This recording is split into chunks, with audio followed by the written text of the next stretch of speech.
Hello, and welcome to the C Show.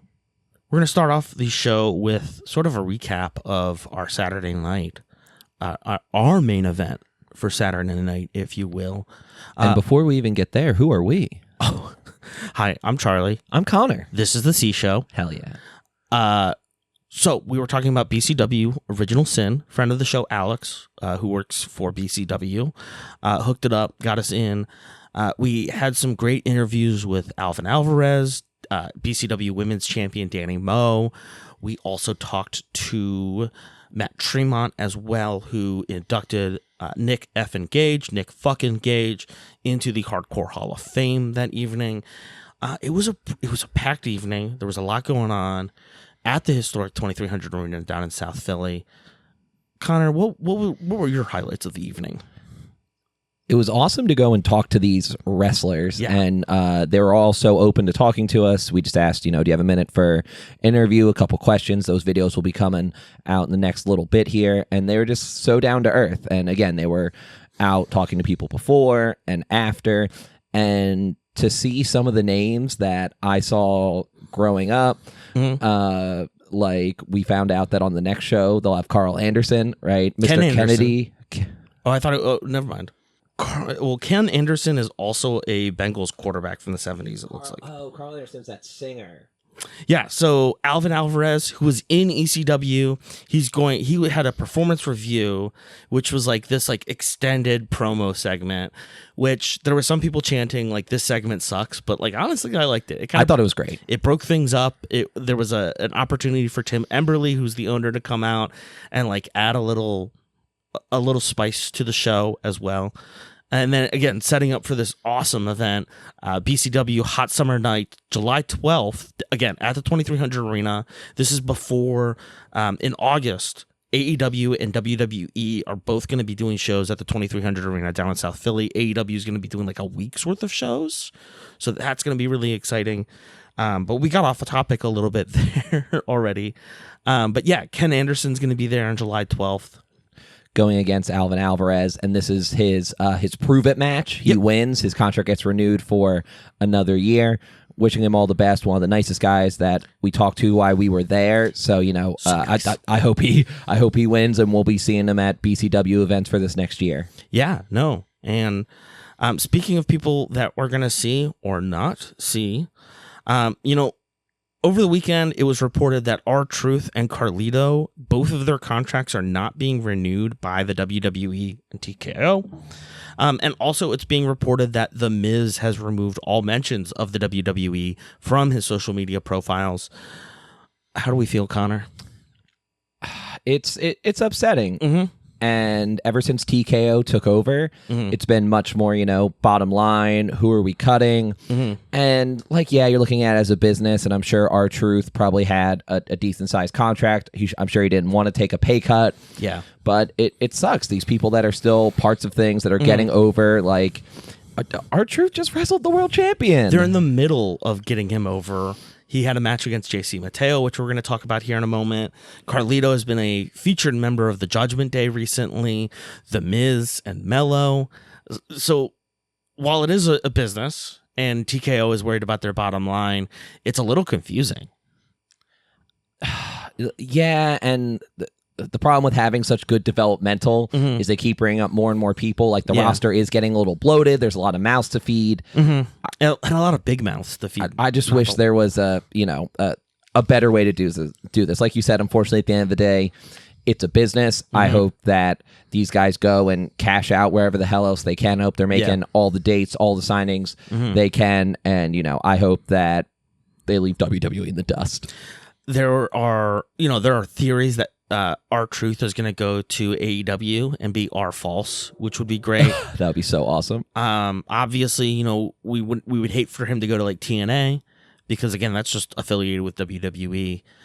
So we'll see. Back to TNA. Back to TNA. That's right. Carlito is apparently he's gonna be doing stuff down in Puerto Rico. He just won their championship. Their championship there. Yeah. And The Miz. I mean, who knows what The Miz is gonna do next? But yeah, that makes a lot of sense. That from a from a roster management perspective, from a storytelling perspective, it's a little confusing and a little frustrating, honestly, especially with how much R-Truth has become a fan favorite, especially for someone like me who's been getting into this recently and like learning more about R-Truth and the cult status that he has amongst wrestling fans. So, life's not fair. I think that's the great lesson of it. You like what you like. If you support these guys a lot, go support what they're doing now. You know what they're going to be doing in the future.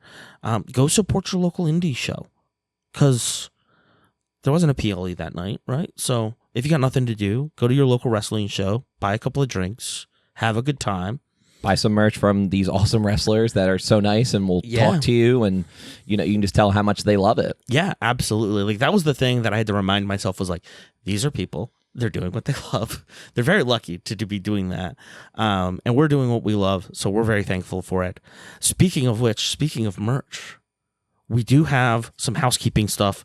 I want to throw it out there. We want to increase our Instagram following and our YouTube following. So we're going to be putting these out on social media, sort of the benchmarks that we want to be hitting. But I bought a bunch of trading cards on Saturday night. And so what we're going to be doing is, every time we hit one of these markers, we're going to put out one of the full videos of us opening up these cards, talking about these cards. Some of them may have something cool in them, and we'll see what happens with that.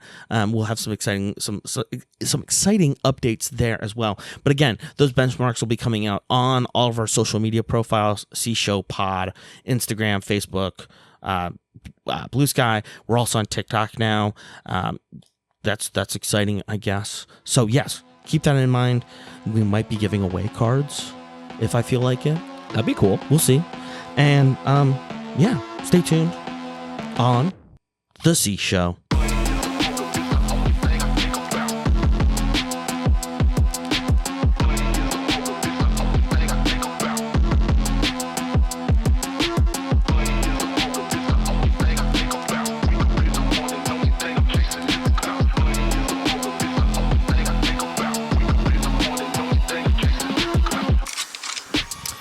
Welcome back to The C Show. I'm Charlie. I'm Connor. We're talking about Smackdown from May 30th. It's crazy that it's already June. I mean, I don't want to be like Liz Lemon. It's already June. But it is already June. It's wild. We started off the show with a recap of Saturday night's main event, and we go into straight into a Bianca Belair town hall. This is special for Bianca. Bianca is born and raised in Knoxville, Tennessee, where Smackdown is emanating from. She comes out in the burnt orange, of course. We get the obligatory Rocky Top sing-along. I do want to note Thompson Bowling Arena at Food City Center. Very cool arena. Very cool looking arena from the outside. The inside looks really nice. I do want to hit you with a piece of trivia about the arena. What you got? Construction began in March 2007. Phase 1 was finished in late October 2007 with an opening game against the Temple Owls. Go Owls! Of the Atlantic 10 Conference. So there you go. That was a fun little piece about the arena there as well. But of course, you can't have a Bianca town hall where she can't wrestle right now because of her hand, injured at WrestleMania. Of course, Naomi comes out. Naomi just wants forgiveness. But of course, Naomi has to escalate. She went by the Belair family house, broke in, checked out the photo album. Classic. So obviously Bianca's got an issue with that. Yes. Saying, if you ever come near my family again, what you did to Jade will look like nothing. And Naomi's response to that was like, B, it wouldn't be good if you and your mama had to be in a wheelchair. Wild. Crazy, because when Bianca was coming out, she hugged it up with her family, her mom in a wheelchair and her dad there. Yeah, I think it was a walker, not to get technical about it, but yes. An assistive device. And like this has always been going, if Naomi's coming out, Jade's coming out. Absolutely. They immediately start brawling. Jade hits a huge pump kick and then just tosses Naomi out of the ring. Well, we know this isn't a two-person match, right? We got a triple threat coming. So let's bring the last one in. Nia Jax comes down, and we have a Money in the Bank qualifier. Jade Cargill versus Naomi versus Nia Jax. Did you see Naomi's real tears? Incredible. Great job, Naomi. We're proud of you. So Money in the Bank qualifier, this is one of the last Money in the Bank qualifiers, the last SmackDown Money in the Bank qualifier on the women's side of it. So again, Jade Cargill versus Naomi versus Nia Jax. What's your move of the match here, Connor? My move of the match was Nia Jax hit a double cross body, which was awesome. I love any time that a bigger wrestler is willing to, get up there and get the hell after it. But I also do have to say that I loved that Nia hit a avalanche, right, or super Samoan drop up on the second rope. Then immediately after she was going for the pin, Jade came in with a splash from the top rope. Love it. Right, again, made me think of the two spots at WrestleMania with a very similar hit a move, then another move right on top. They make sure to have the nice tight camera shots so they come in out of nowhere. Beautiful. My move of the match were both of Nia's leg drops where she does the split as well. What a athletic move. Very fun to watch. The finale of this match, Nia gets a Super Samoan drop, a pin on Naomi, but Jade flies in and Nia kicks out at 2.9. Jade and Naomi go up in the corner, but Nia puts Jade up on her shoulders. Powerbomb suplex. Naomi rolls out. Jade eats a drop from the second turnbuckle. Naomi pins to win. Right, she gets a sneaky little crucifix pin in on Nia. And going to Money in the Bank. Again, I was worried they were pushing her to the side. Maybe we're getting, maybe we're getting her, strap a rocket to her. Yeah, and I like the angle that they're going with, where it's like psychological horror thriller sort of vibes. It's really interesting, and it kind of vibes well with what the Wyatt Six are doing now that they're back. So I like it. I like it a lot. Backstage, we've got Solo, Jacob Fatu, and I put it as JC Cobb because I'm getting confused here, but it's JC Mateo. They run into R-Truth. I was watching this Monday afternoon. Hard to watch this Monday afternoon after the news. R-Truth talking to little Jimmy. Truth has never seen JC Mateo before, thinks that he's Solo's son, and wants a match with JC. No, we are not going over. So he's like, is this your son? He's husky. He's husky. He's like, can I take your big bone son to the ring and teach him a lesson? Your husky son to the ring? I was going to get there. Boy, you're big bone. Jacob Fatu peels off from the group. He has his own business, his own Money in the Bank qualifier. Backstage, Nick Aldis is approached by Chelsea Green holding up a mask. Gosh, I just remembered this. You remember when Tony Romo was dating Jessica Simpson? No. Gosh. Okay. Sorry.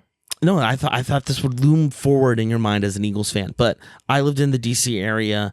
So the Deadskins, the Cowboys, they hate each other. Blah blah blah blah blah.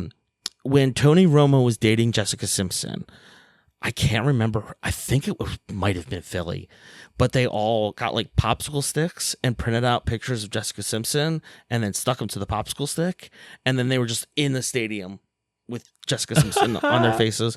That's awesome. I don't remember that. But it's that kind of mask, of course. The early 2000s, a very wild time.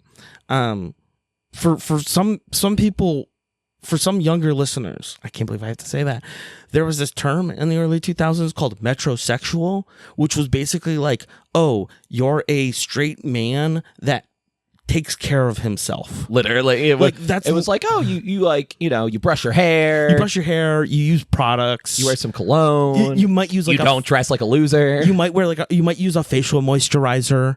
I had a coworker call me metrosexual in 2018. And I was like, Lorraine, we don't use that word anymore. So back to this. So Chelsea Green is in the back. So Secret Herbert's talking to Nick Aldis, saying that Saturday night's main event was a hit by Crooked Zelina. But, and then they go back and forth, and it ends up that we will get Alba Fire versus Selena Vega later. Yeah, and Nick says Chelsea knows best. My favorite part is Aldis in perfect timing goes, yeah, sure, sounds great. You can have a match later, no problem. Just one thing. And they're like, what? Please leave me alone. That was awesome. Byron Saxton and Tiffany Stratton are backstage. Byron asks, how are you handling the pressure?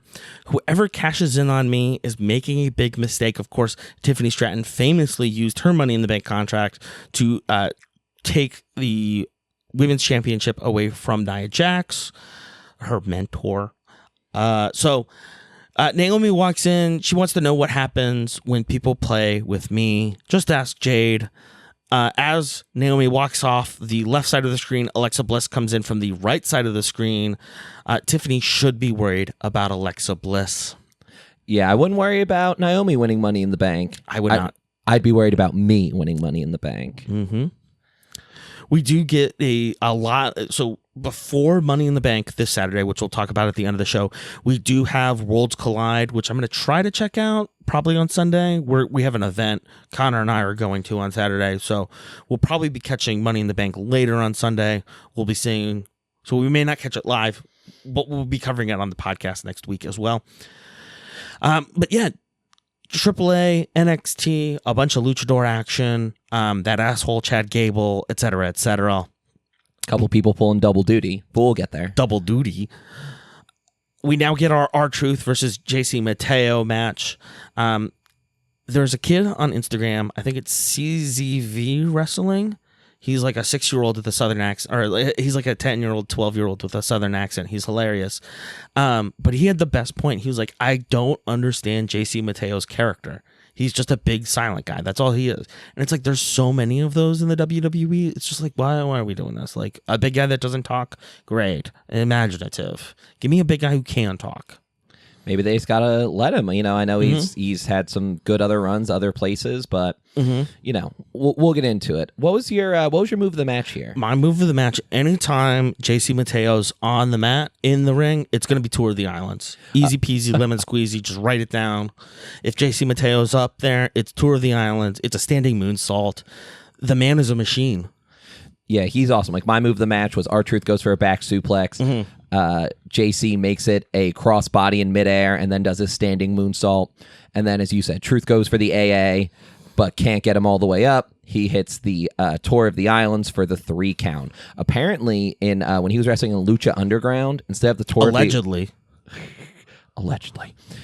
instead of being called the Tour of the Islands, that move was called the Wrath of the Gods. Yes, and that's so much cooler. I like them both.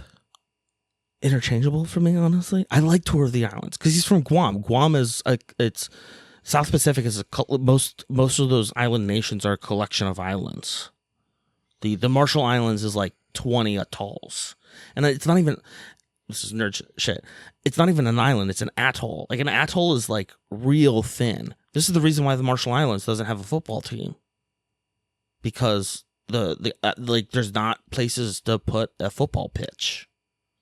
Do you think the mics picked up when my eyes just rolled into the back of my head? Well, listen, folks, this is me talking about another project that I'm working on called From Atolls to Arkansas. It's a story about the Marshall Islands' first national soccer team, full 11. They're playing a tournament later this summer in August. I'm working on that. More details soon. Okay, moving on. It wouldn't be a match with the Bloodline if JC and Solo didn't try and jump R-Truth after, but Jimmy comes out for the save. But it's Big Jim with chair in hand. But the problem is that JC Mateo starts beating on Jimmy from behind and actually gets yelled at by Solo, right? Solo wants to work Big Jim back into the Bloodline, and so there's a little friction there where it's like, hey, we want him back. You can't just be doing that. You can't be going off the rails like that. Again, furthering that divide, right? Where's it going to be? You can see Fatu's kind of already separating himself. Fatu's confused. He just doesn't want to be there. He wants to do his own thing. After that, we have a appearance by the Street Profits. Montez Ford, do you get a discount for not having sleeves? That was the joke that I had. Montez loves this city, probably because his wife is from there. His in-laws, they seem like nice people, at least. Street Profits are the greatest tag team of all time. Just like the Gorilla fears us, let's not forget who's leading the charge, the Street Profits. DIY, Motor City Machine Guns, Fraxium, the Wyatts, sick. Who they leave out? They didn't mention Pretty Deadly. I thought that was screwed up. Oh. But yeah, they said they will defend their title against anyone. So that's wrestling speak for let's get everyone and their mother out here. Next comes Fraxium saying they didn't get a fair shake. And Street Profits saying, well, we had you all beat before the Wyatts interfered. And then Fraxium's like, maybe. I guess we'll never know. I guess we'll have to run it back. They got smoked.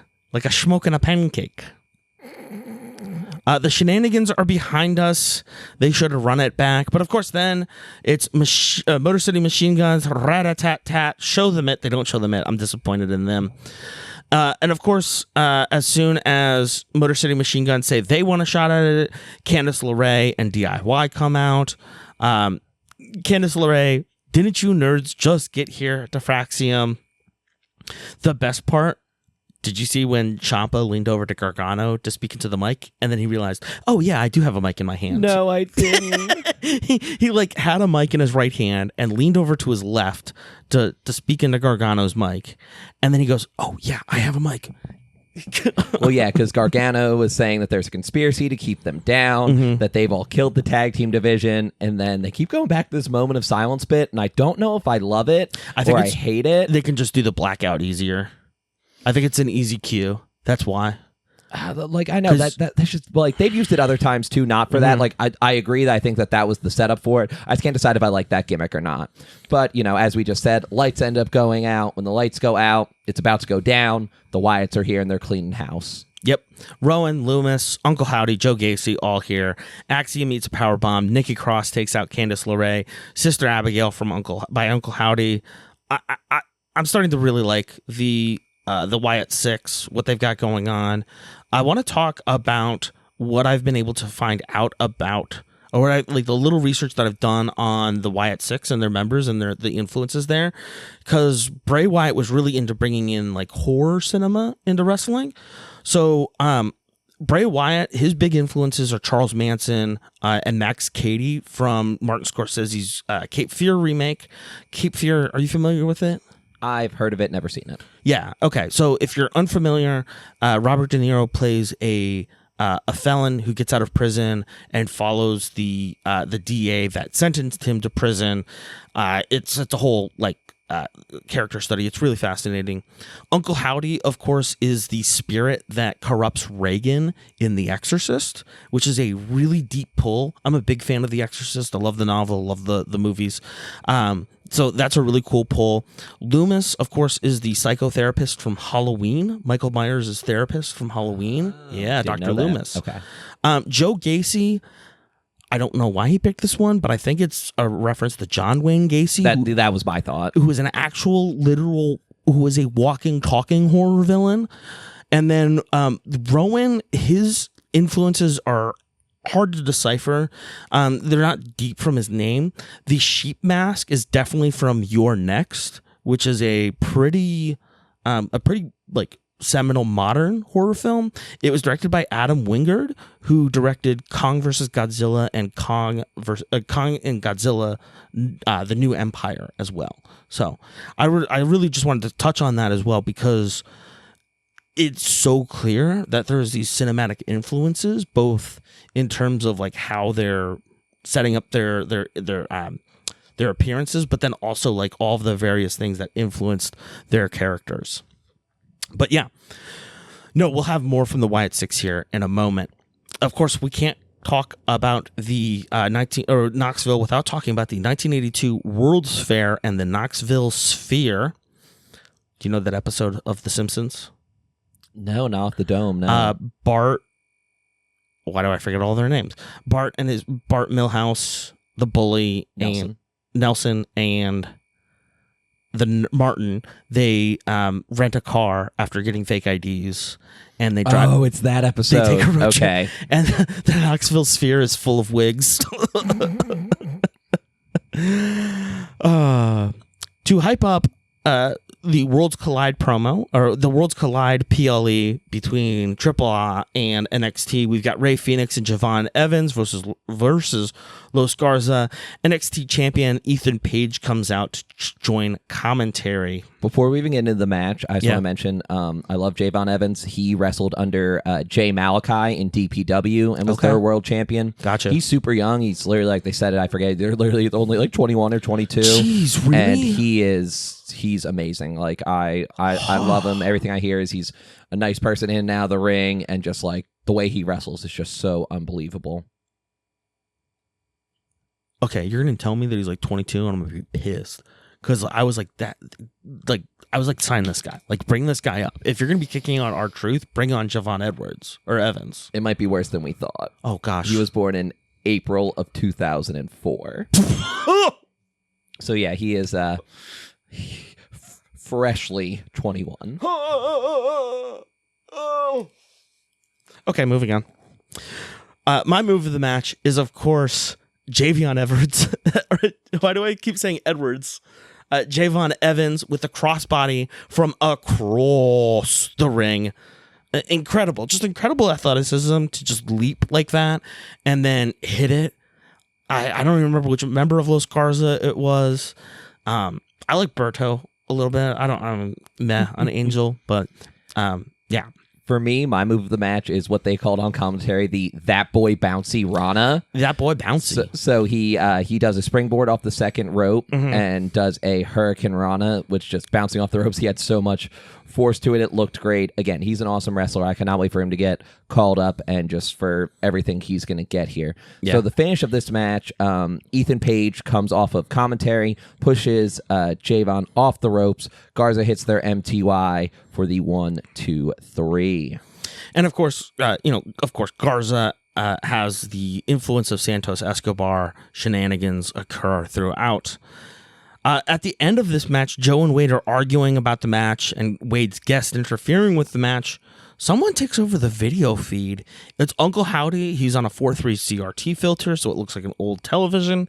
Says we won't stop, not till we get what's owed. When we come back, we've got Zelina Vega versus Alba Fire, that match that was hyped up earlier in the show from the Secret Service. Again, Wade Barrett on the Chelsea Green payroll. He stands up. He salutes. He says everything that she wants to hear. Our boy, Charles Robinson, Little Nate, in the middle. He was apparently Ric Flair's mentee. Yeah, I actually don't know the whole thing there. Like, he was working with him, and like it's kind of like the next thing. And again, it was totally as kind of a comedy bit and all here, but it just the lore of Charles Robinson gets deeper and deeper. Gets deeper and deeper every day. My move of the match here is the Viva La Viga, not just because it's fun to say, but also it's really impressive. It's a top turnbuckle jump onto Alba Fire, who just catches it and moves on. My move of the match was Alba Fire's Swanton Bomb. I love the Swanton Bomb. She does it very Jeff Hardy style. She gets that full extension jumping out and then tucks the shoulders and the head late. It always looks terrifying. She hits it so nice. Legendary. The ending of this match is Chelsea takes her mask off. She's got like this bedazzled... I'm not sure. What's the technical term for that mask? It's just a face mask? Yeah, when LeBron broke his nose and all those different things, Joelle wore one as the Phantom of the Process, right? One of those, but she spiced it up in her own style. It is Pride Month now. Happy Pride. Yeah. Happy Pride. And she did bedazzle it rainbow style. So shout out Chelsea. Thank you, Chelsea. She takes the mask off. She's aiming to hit Zelina with her mask. Instead, she hits Piper Niven. Alba almost runs into Chelsea with the mask. Zelina Vega uses this moment to hit a code red, pin to win. It's over. Zelina retains. Oh, is that a title match? I guess. I was going to say, I didn't know. They said still women's champion. Women's U.S. champion. I just didn't notice, so I was just asking. Oh, okay. All right. Backstage, we've got The Miz and Carmelo Hayes. Again, if you're watching this after the weekend, where does The Miz go after this?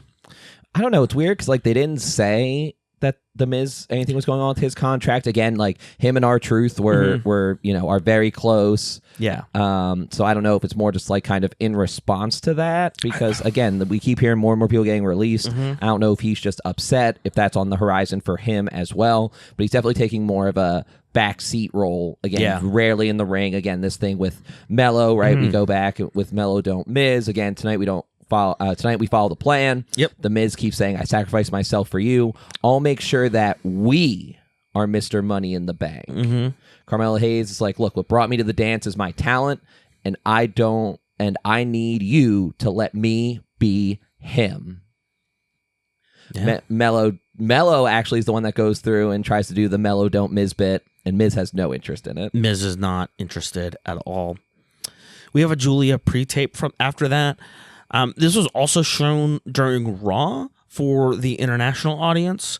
But, typical stuff. I'm here. I want to win championships. Very cool. Very exciting. Did you have anything else you want to add there? I just liked how it finished. The question isn't who is going to let me. The question is who is going to stop me. That was the point that I meant to mention. Oof, so good. Shout out Julia. Backstage, Zelina Vega is walking backstage and pouring water all over herself. Julia sees Zelina, but sees the title more. Great little visual storytelling bit there. Hello, train. Damian Priest walks into the ring. After a year, I put Drew in a concerto and I walked out, put the past behind me. Drew is still recovering. I still can't stand your ass. He still wants championships. This stuff with Drew is a distraction. Jacob Fatu, I'm calling you out. I just also want to point out that once again, someone else, because he came out, he's like, I'm looking at who I consider the most badass champion right now. Because I think it was Drew a couple weeks ago said the same thing. Yep. Right. A lot of people are gunning for him, saying like he's the badass. He's the hot thing on the block right now. The Samoan werewolf. If your so-called family wants to get involved, they can get some too. Damian ends with El Campeón Huepa. So I did some Googling there. Huepa is like a Puerto Rican thing. It's like a sign of pride. So he's like basically saying like, I'm the Puerto Rican champion. Like I'm the best Puerto Rican wrestler. So liked that, of course. As Damian walks up the ramp, Jacob Fatu's music plays and he walks out. They face off at the ramp. We've got a Money in the Bank qualifier coming up next. Jacob Fatu versus Andrade versus Mello Hayes. What was your move of the match here, Connor? So my move of the match is so they get on the top rope for a Spanish fly, basically where they do that full flip. But then Jacob comes in and basically makes like a Tower of Doom. Yes. He kind of power bombs the one, but they still do the full rotation of the flip. Again, that's already terrifying to think about doing, to add another person. And, so much of that with that is like all about the rotation. Like not only don't under rotate, don't over rotate, just throw a whole nother person in, like more force was terrifying to me. Looked amazing. They were all cooking. I loved Andrade's boot poison Rana on It Had to Be Mello. On Mello, just like throwing him around at the ankles, or basically putting his Mello's head in between his ankles and then flipping him over. Yeah, no, awesome, fantastic. But of course, Solo Sikoa and JC Mateo come in.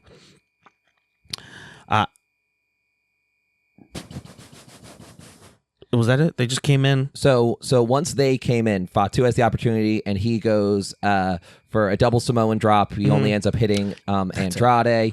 Eventually, he goes up for his moonsault, and after he hits it, Solo and Mateo are like, do it again. Do it again. Especially Mateo, and Fatu does not like that, very much just staring him down like that. You don't tell me what to do. So at this point, Jimmy Uso comes in. Attacks them both. Andrade delivers the message, pins Mello to win, and more issues for our friends Solo, Jacob, and JC. Backstage, we've got Byron Saxton and LA Knight. Gosh darn, is LA Knight good on the mic? I don't think that guy breathed. He must be able to circular breathe. Because he was just talking, He going, just running. He's tired of punching tickets. He's been punching tickets for years. He wants what's his. He's just monologuing, you know? The titles are in my future. They should have been in my past and probably maybe my present. Of course, Aleister Black walks in and reminds LA Knight that was really my win. Hopefully we get a feud with them. I would like that. That'd be very cool. Backstage, Fatu crashes out. Flipping tables, road cases, C-stands, going everywhere. Solo was just trying to help. Jacob says, I do not need your help. Finally, best part of the evening, Cody Rhodes comes out. I am my kingdom. What do you want to talk about? Do you want to talk about the record crowd this evening? Sorry, Carlito and R-Truth. Cody may have touched a little bit of the Tennessee cough syrup after his loss at WrestleMania 41. Talked to a friend, asked, was I a good champion? No, Cody, you were our champion. He was thinking about his year. AJ Styles fakes the retirement to get after him. His friend Kevin Owens attacking him outside his own tour bus while his family was inside. Yep. Thinking about the final boss and then everything with John Cena. He says, if you are listening to me, champ, I will never hesitate. God damn it. If you are listening, champ, I will never hesitate with you again. It is going to burn your ass up. What is it? My ex-wife's cooking? I don't know which button it is. And I don't have it turned up, so it's not. Right? So he says, I know we're on Smackdown, but how to surprise? You guys seem hungry. Perhaps we should yeet. He's going to introduce John Cena accidentally. That was my thought. I'm like sitting there and I'm like, here it comes. But it's actually Jey Uso. Cody cuts the music. He's like, okay, only one time tonight. We've got like 20 minutes left. Is the reason why Jay and Jimmy got cut from the Southwestern Alabama football team is because they needed to do more cardio? Just saying, guys. Weight room's great, but nothing like a good run. Some time on the bike. Of course, this is when Cena interrupts the Yeet Fest as we go again on Jay's intro music. John Cena sucks. John Cena sucks. John power walks over to production to get a mic. John says these are pro wrestling's biggest wannabes. Cody is a John Cena wannabe. Jay is a John Cena wannabe. Cody is too desperate. Jay is too lazy. One other human being embodies hustle, loyalty, respect. Surprise losers, my partner is here too, and it's Logan Paul. Logan Paul does WWE better than any professional wrestler. He does not need to pay his dues because he's already paying your mortgage.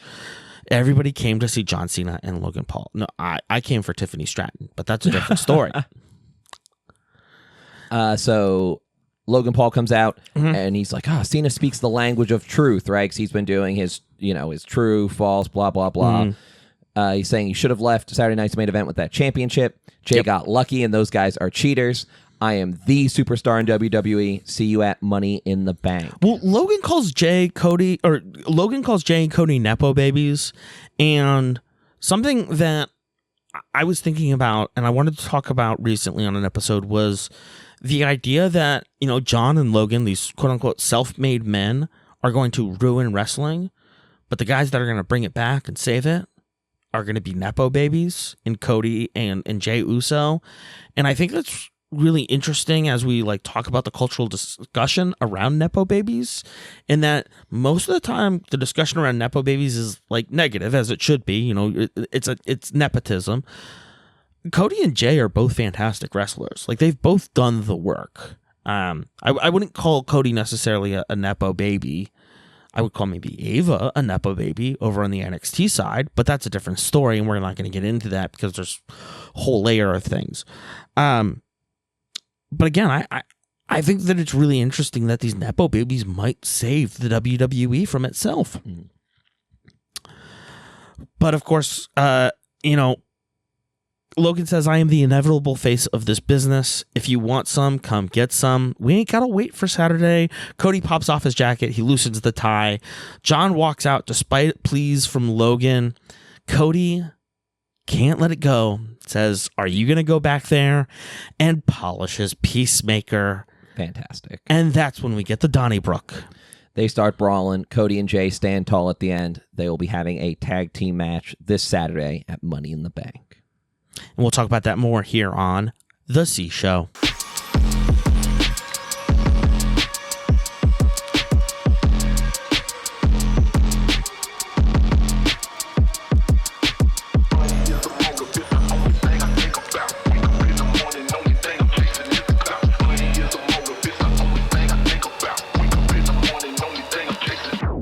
Welcome back to the C Show. We're here. We're talking about wrestling and the WWE universe, the world of sports entertainment at large. We're talking again about Raw, June 2nd.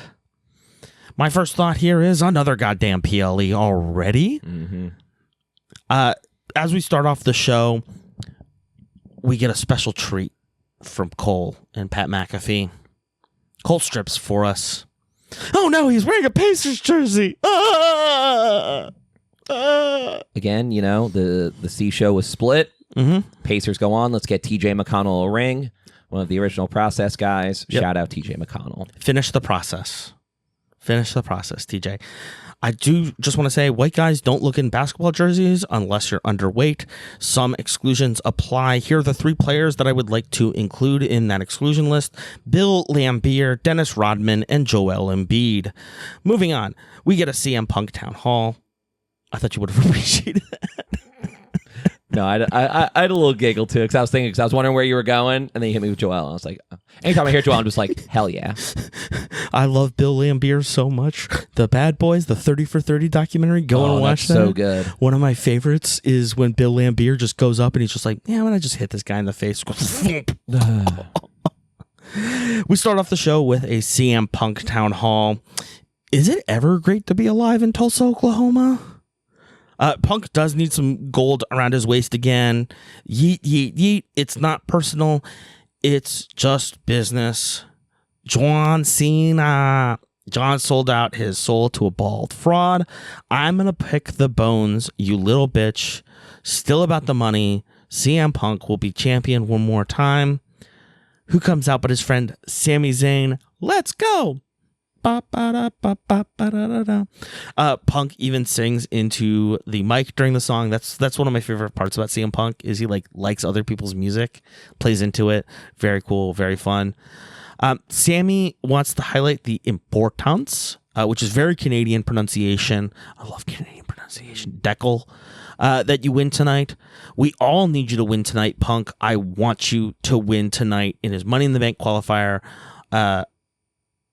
Oh gosh, who's his Money in the Bank qualifier against? I went all the way to the bottom here. Money in the Bank, it's El Grande Americano and AJ Styles. So again, Punk getting ready for that match, needs to win.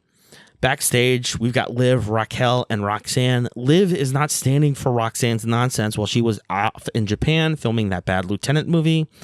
Raquel berates her after Liv leaves, and Liv bumps into Io backstage. Liv is going to win Money in the Bank and cash in on the women's title. Stephanie Vaquer makes her official Raw debut against Liv and Ivy Nile for a Money in the Bank qualifier. This is not a job. It is destiny. The Dark Angel has arrived on Raw to dominate. Yes, we are very thrilled about Stephanie Vaquer joining the Raw roster Monday nights. Something to look forward to. My move of the match is we want truth. We want truth. We want truth. The fans made their voices very clear during the show several times. There were "We want truth" chants during the Raw show. I think at some points they even cut off the audience mics, like the mics that they use around the think arena. so. Yeah, because Triple H doesn't want that. Like if fans are unhappy about the product and start not showing up, like I've been seeing people threaten, not going to get those record gates. Not going to get those record gates. my move of the match, if we're going to talk about actual moves of the match, probably Stephanie trying to pull off the 619, but Liv catching it. The 619 is a really fantastic move. It's awesome to see the impact that Rey Mysterio has had. You see all sorts of different wrestlers using it. But when Liv catches it, again, just shows off. Liv is such an amazing performer, both on the mic as an actor and then also in the ring as well. There's a reason why she has a tag team title. No, absolutely. And again, this match was great. I'm just going to hit a couple things real quick. Right. Vaquer had to hit the Devil's Kiss to Liv Morgan and then immediately tries to go and do it to Ivy Niles as well. But Liv drops, kicks her, and breaks it up. The crowd boos huge style. The crowd was so mad that Liv broke that up. Liv does the three amigos, the three suplexes in a row. But on the third suplex, puts Vaquer right onto Ivy Niles. They do the double German suplex spot. Ivy pulls on Liv, who pulls on Vaquer, right? And they all go over the top. They hit a Tower of Doom. But my move of the match was when Liv does a double code breaker, hits Ivy and Vaquer each with one knee, and then goes for the double pin. I love the double pin, but it was only a 2 count there. Yeah, this was a fantastic match. Probably one of my matches of the evening, of the weekend, probably. Of course, the Devil's Kiss. Wonderful. Pat, what were you saying during the Devil's Kiss? You got to work on that, pal. Work on it. Look in the mirror a little bit. Stephanie Vaquer, after the SVB, I was so excited here. I didn't even look up what an SVB was. So it's a backbreaker, essentially what they call a package backbreaker. So like we talked before about the package pile driver from Kevin Owens, where you basically like put them between your legs, right? And you basically like scrunch their body down. Gotcha. So she does that, but flips them over into a backbreaker, like knee into. But instead of doing like the lower back, she does more like almost like just below the shoulders. Like some people even like incorrectly, I'll say, called it a neck breaker, but it's really a backbreaker. But yeah, she hits Ivy with that. Pin to win, and on to Money in the Bank. Speaking of Money in the Bank, we've got AJ Styles backstage. Paul Heyman approaches. Paul puts out his hand. AJ asks simply, "What can I do for you, Paul?" Paul wants to wish him a happy birthday. Paul brought a gift. Information is currency. It is wisdom. The Intercontinental title needs a phenomenal one. Tonight it's you against CM Punk and El Grande Americano. Leave Money in the Bank to Seth freaking Rollins. AJ lets Paul know that he doesn't stand for disrespect. He stands on a flat earth. Go back and tell Seth I know all about his plan. Everybody's got a plan until they get punched in the mouth. I'm going to go back real quick. Please. Because AJ goes, "Paul, are you tired? You know, from chasing that meal ticket?" Again, I'll always be here to give you the burn lines from all the tapes. Paul.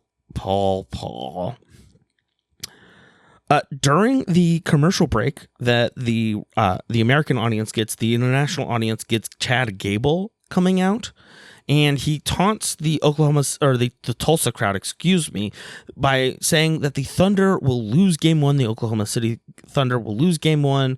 El Grande Americano will qualify for Money in the Bank. Chad Gable will complete his journey of the dark arts of Lucha Libre. This shit sucks. And El Hijo del Vikingo is now officially the AAA Mega Champion. We also have a Rusev pre-tape. Sheamus, how dare you? I am doing the good work. He just really giving off some like manosphere vibes, really. It's giving toxic masculinity, Rusev. You let me vanish. I disappeared down the abyss into Abyss Elite Wrestling. You have a body of granite and a neck of sand. I will send you home like the hero you are. You stabbed me in the back. I will snap yours. Sheamus is now backstage with the Alpha Babes. I saw there was Maxine Dupree. Who was the other woman? Natalia. No, Natalia. Okay, all right. Dang. And Sheamus was basically just like, "Yeah, Tozawa, you did great." And he's like, "Man, Maxine, Natalia, when you become a real tag team, watch out." I'm like, this seemed oddly forced. Kathy Kelly comes in. She asks, "What got you involved?" Tozawa was a groomsman at Sheamus's wedding? So I wrote down he was a groomsman at my wedding. Sheamus talking about Rusev, and I wrote I didn't get any of the rest of it because I was thinking of how much of a wrestler thing it is to like beef with a groomsman, and then underneath I put how many regular people you think fight with a groomsman at any point, and then I even specified how many people fight with the groomsman years after the wedding. Like I get like, you know, someone's trash at the wedding and you throw, but like again years later you're like, yeah, I just gotta go fight Jeff. I gotta go fight, you know, some groomsman in your wedding. Yeah, because you only had one at your wedding. So Sheamus, in the spirit of the pioneering ska band from the 80s, the Specials, Sheamus has a message to you, Rusev. I bully bullies. Now, we have Judgment Day versus the War Raiders. The New Day come out during the break. Thank God for the New Day. Xavier Woods, as the break ends, just goes crazy on a ringside camera. Just goes nuts, like schizo, basically, just like yelling at the camera. The New Day joined commentary for this. Did you hear like the little discussion they had in the very beginning of the match at commentary? I watched it. So this whole thing is Michael Cole's like, oh, like, you know, I heard you guys can do some good things, and apparently you were inducted into the Boy and Girl Club Hall of Fame this Kofi weekend. Kingston. And that with both of them. Oh, okay. And then Kofi was like, "Oh, thanks for finally giving it that. That was last year." and then Michael Cole's like, "Well, your partner told me it was this weekend." And so I actually he's like, "You don't think we know when we were in the Hall of Fame?" So I looked it up.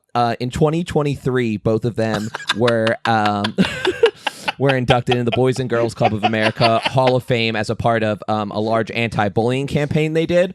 And there actually is a wrestler that is going into this year's Hall of Fame class for the Boys and Girls Club of America. Can you guess who? Is it John Cena? It's not. It's Montez Ford. Oh, good for him. Right? Good for him. And then New Day ends up getting tossed from ringside anyway. The ref's like, nope, beat it. Jessica Carr did not want to deal with any of the New Day's nonsense yesterday evening. Another ref comes in, pulls him out. So good. Of course, during the break, Balor comes in and slams Ivar against the ropes. Just boring. JD's shots bounces off of Ivar, and Ivar slams him into the Slim Jim logo, then tags in Eric. That was my move of the match. Ivar slamming JD into the Slim Jim logo. Slim Jim just signed, I believe it's a 2-year agreement to be the main ring sponsor on, I believe, Raw. So on Monday nights, we'll have a big Slim Jim logo in the middle of the ring, which just makes me want a meat stick. What's your move of the match here? My move of the match was JD did that second rope moonsault to Eric on the outside again. Hey, springboard, anything that I wish I could do is usually going to be my move of the match. And then we get to the finish here. Ivar goes to the top rope for the doomsault. Roxanne comes out and distracts the ref. This lets JD knock Ivar off the top. Finn hits the coup de grace. Pin to win. Judgment Day steals another one. Boo, Roxanne. Roxanne. You don't need to meddle with the match. Roxanne. You don't need to join the Judgment Day. Dum dum dum dum dum dum dum. Roxanne. Oh, that was awesome.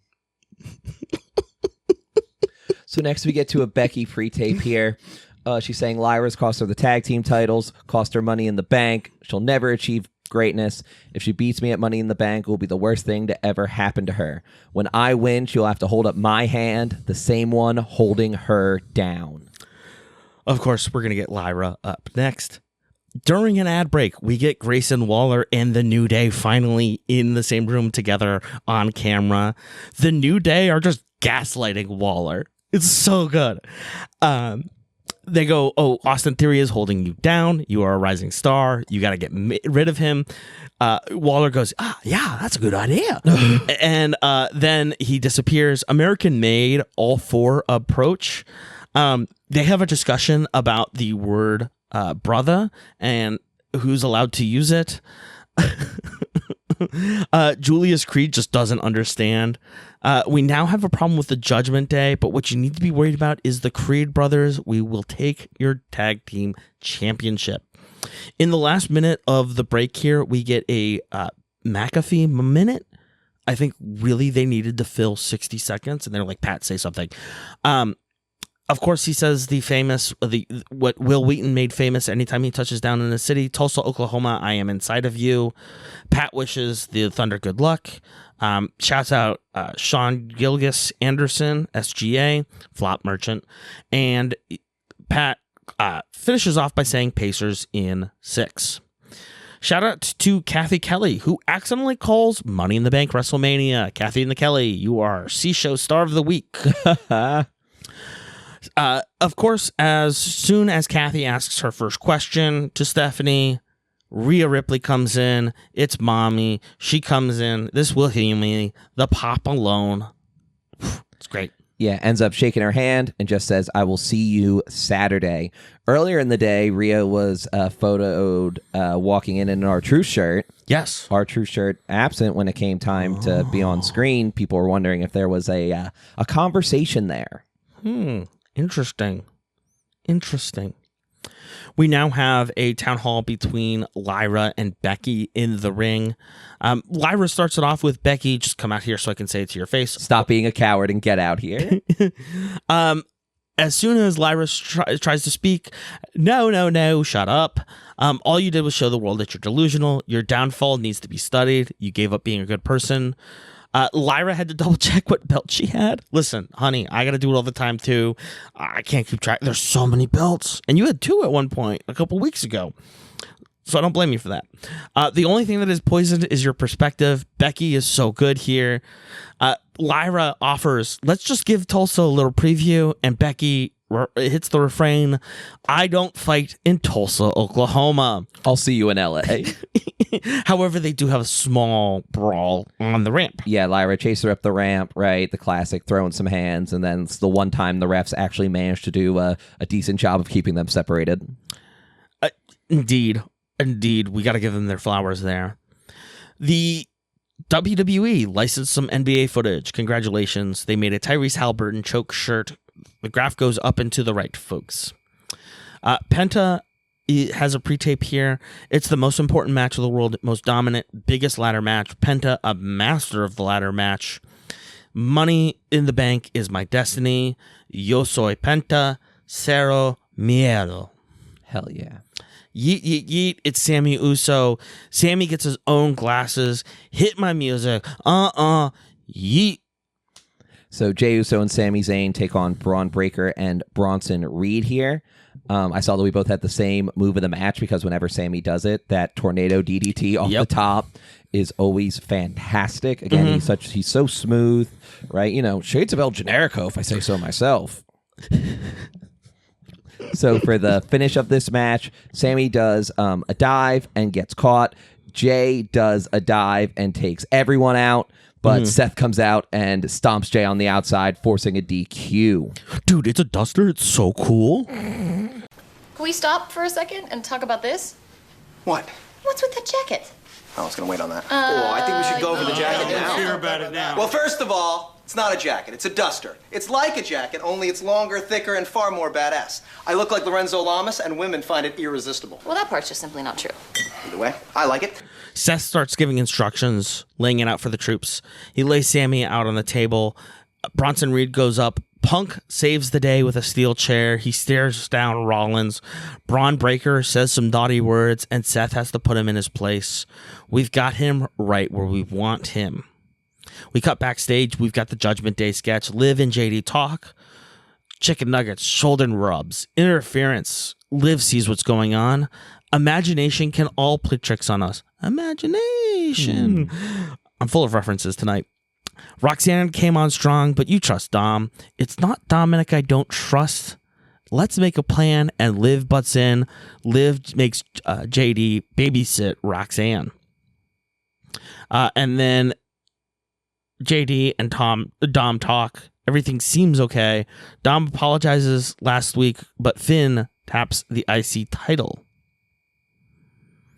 We now have Kairi Sane versus Raquel Rodriguez. This was another fantastic match, really evenly matched to start. Raquel physically dominated, but Kairi countered really well, using her athleticism to her advantage. My move of the match here would be Kairi Sane going up for the insane elbow, but that is also the finisher. So yeah, I'll go. My move of the match, really a moment of the match, is of course not Judgment Day match unless they try and interfere. So Liv tries to interfere in the match. Io comes down, just starts beating the hell out of Liv. Like you said, Kairi hits that insane elbow for the win. A 1-2-3 pin. Was Finn right? Karrion Kross meets up with Sami Zayn in the medics area. I feel like I've been watching weekly now all year. So far this year, I haven't seen Karrion Kross wrestle. I have no idea the last time he was actually in a match. I have he zero was at, idea. GCW Bloodsport. He had a match there. GCW Bloodsport, Game Changer Wrestling.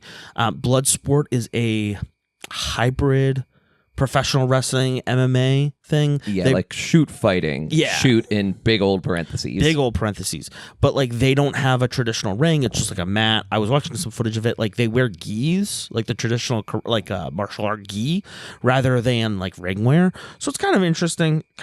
But I want to watch Karrion Kross wrestle. So I want to see where this goes. Karrion thinks that Sammy's a liar, lying to himself. He could be a 10-time world champion by now. You're not. You're a bad guy, just like the rest of us. Sammy says you're wrong. Karrion says I might be. You might be too. During the break, we get a replay of Julia's promo, and then we also get Kathy Kelly and Roxanne Perez. Finn knew exactly what he was doing. At 23, I'm already one of the most dangerous on this roster. I'm not here to assist. I'm here to take over. Kathy is rolling her eyes. Gunther and Jay face off in the locker room. Gunther appreciates the effort, but you're going to get smoked. I'm sure if Punk is in trouble, you'll help. Everyone can bet on their good friend Jay. No business of the World Heavyweight Champion. I knew I would avenge it. You're making it easy for me. In 1 week, the party is over. Jay grabs him. 3 letters. 1 word. Tap. See you next week, G. Our main event of the evening is our Money in the Bank qualifier. This is the final Money in the Bank qualifier on the men's side. AJ Styles versus CM Punk and El Grande Americano. Let's go, Punk. Let's go. Here we go, Punk. Here we go. Of course, referee Sean Bennett pats El Grande Americano down, This apparently was at the request of AJ Styles and Punk because of the various tools that El Grande Americano has used in the past couple of weeks. But I just want to remind everyone real quick, this match is no disqualification. So even if he had it in there, the ref couldn't do anything about it. Like, I understand like the letter being like, oh, check him, mate. But it is no disqualification. So just throwing that out there. Before we get into moves of the match, I want to mention this. I believe it is... I don't even remember who says it. Oh, Michael Cole says it. He says, El Grande Americano is like Nacho Libre. He's fake. Okay. Nacho Libre was based on a real priest, Michael Cole. His name was Sergio Gutierrez Benitez. He was born May 9th, 1945. He's still with us. He was a Catholic priest who founded and supported an orphanage for 23 years. 23 years. Because he wanted to make sure these kids were fed and educated. He was a real person. His ring name was Fray Tormenta or Friar Storm. That's really cool. I did not know that. There's also a 1991 French film starring Jean Reno, who you may recognize from like Leon the Professional or various other French movies. It's called L'Homme au Masque d'Or, or The Man in the Golden Mask. So we'll have to find that one. I do actually want to check that out at some point. But yes, Michael Cole, Nacho Libre, based on a real person. Movie's good too. My move of the match is the ending. So you tell me what your move of the match is here. So my move of the match is very early on. Again, before the match even starts, AJ and Punk are both like, hey, like pat him down, whatever. Screw this guy. And then they're both like, you know what? F this. And they both grab him and throw him out of the ring. And as they're throwing him out of the ring, Punk just goes, see ya, Chad. because it was also revealed last night a very smart photographer with their zoom lens got a picture of the initials CG on El Grande Americano's boots. The explanation from Gable is that El Grande Americano's boots were lost in transit. They were lost in his luggage. And Chad and El Grande Americano have these same sized feet. What are the odds? What are the odds, Chad? So why don't you take us into the ending here as your move of the match? Oh my goodness. So Gable moonsaults onto the Slim Jim logo. No one is home for it. Breaker and Reed cost Punk. They pull him out of the side of the ring, but Sammy and Jay run out to help. AJ Styles is taken out accidentally by Bronson Reed. Top rope, AJ Styles, crossbody, everybody's down. Headbutt by Gable to AJ Styles, pin to win. El Grande Americano qualifies for Money in the Bank. Chad realizes that he has to wrestle twice on Sunday. And as all this is going on, you see El Grande Americano like in the far corner, like not super in focus, but you can see him screwing up with this mask. So my note is literally, he was loading up. So again, Rollins flies in with the duster. Punk remembers. Breaker spears Punk. Zayn takes him out. Zayn takes out Breaker. Reed comes in. A lot of meat out here, indeed, Pat. Rollins stops Zayn. Punk. Uso fights back. Rollins grabs him. Breaker spears. Another stomp to Jay. Where is security? Where are the refs? Reed setting up for a tsunami. Multiple tsunamis Oh later. my God! It's over. It's done. You made your point. Another tsunami. Who will stop Seth Rollins? Who? We'll find out Saturday. And we'll be here to talk about it on The C Show.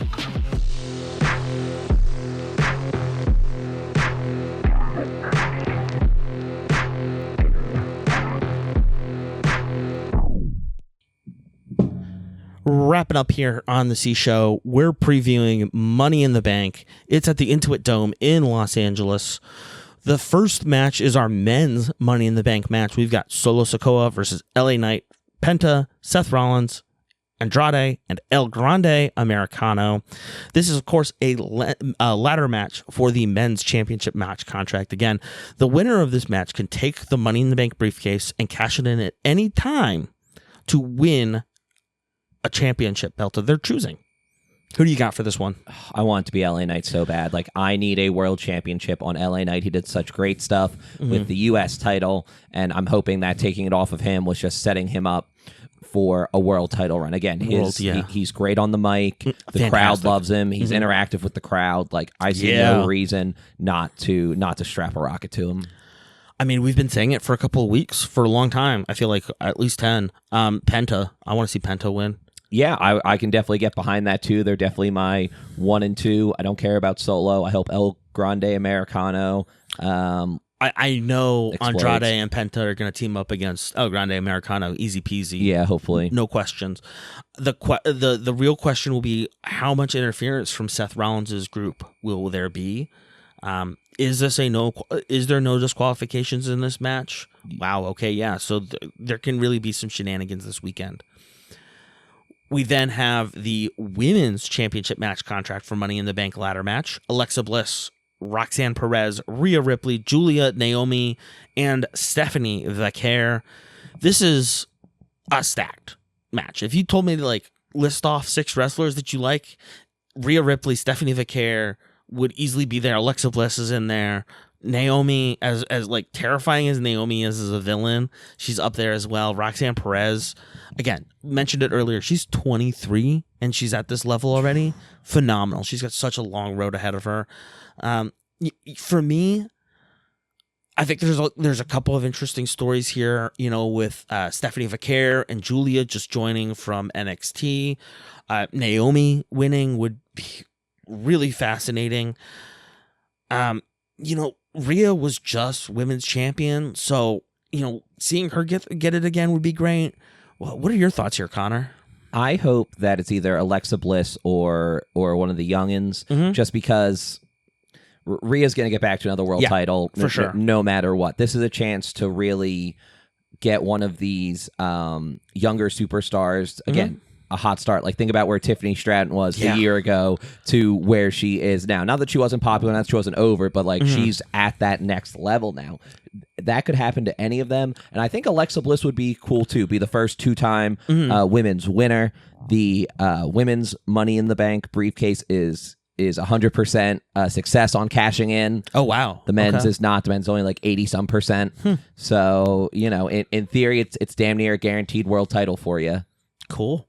All right. Exciting. I think after that conversation, I think it's Stephanie for me. I think I want to lock that in. Alexa, Roxanne would be cool. I feel like if they do Roxanne, they're just repeating Tiffany, though. It's not. It might be just because you mentioned it, but again, similar situation. But moving on, we've got a tag team match. We've got Cody Rhodes and Jey Uso versus John Cena and Logan Paul in a tag team match. God, I'm just so excited to see Cody wrestle again. Like, I'm Yeah. so excited to have him back. Again, him and Jey Uso tagging again, like the old days. I think it's going to be great. Again, I'm sure there's going to be the same shenanigans, bull, whatever. You know, I'm sure Cena and Logan will win because then everyone will get upset and they'll be like, "Oh, money, money, money." Mm-hmm. I think that's probably how it's going to go with Cena and Logan winning. I'm excited also to see Cody and Uso wrestle together. I didn't get to see that live the last time they did it, so to see them do it that now is going to be exciting, especially with especially with them both holding, or like with Uso holding title now and Cody like with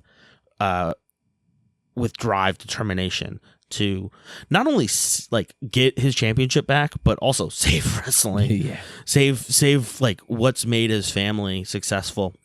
So that's gonna be listen. No matter what, that's gonna be a great match. It's it's 3 incredible talents in Logan Paul, and that's gonna be a good one. To round out the night, we've got Lyra Valkyria versus Becky Lynch. Now, since this has been a feud that's been ongoing for a while now, there are some stipulations here. This is a last chance match for the Women's Intercontinental Championship. So whoever wins this match obviously gets the belt, gets the title, the IC title. However, if Lynch loses, she can no longer challenge for the title as long as Valkyria is champion. And if Valkyria loses, she will be forced to raise Lynch's hand and acknowledge Lynch as the better woman. What are your thoughts here? I think I mentioned on last week's show, if I had to bet, Becky's going to win through some heel stuff, like really going to lean more into it, and then it's going to be this thing of still making Lyra raise her hand even though she didn't win fair. I'm sure there'll be some kind of refusal, some additional brawl. Yeah. And then the story probably isn't done, right? There's nothing that says if Becky wins that Lyra can't turn around and challenge her again. And then again, to be able to put that title on Lynch is big for that title. Like Becky Lynch is a living legend, like we said, and like she says in all of her promos and all now. So it'll be good for the title. And then again, people love the chase, the babyface chasing the title. You could say that Becky is the man. You could. Yeah, and I think Lyra chasing the title from her mentor who's like turned on her, that's an interesting angle.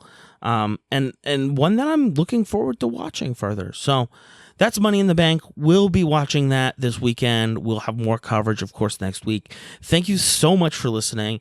As I talked about at the top of the show, please make sure to tell your friends to follow the C Show, share it with other people that you know when you're in the IWC.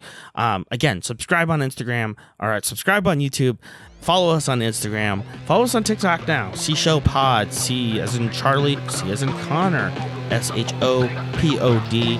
Thank you again so much for checking out The C Show.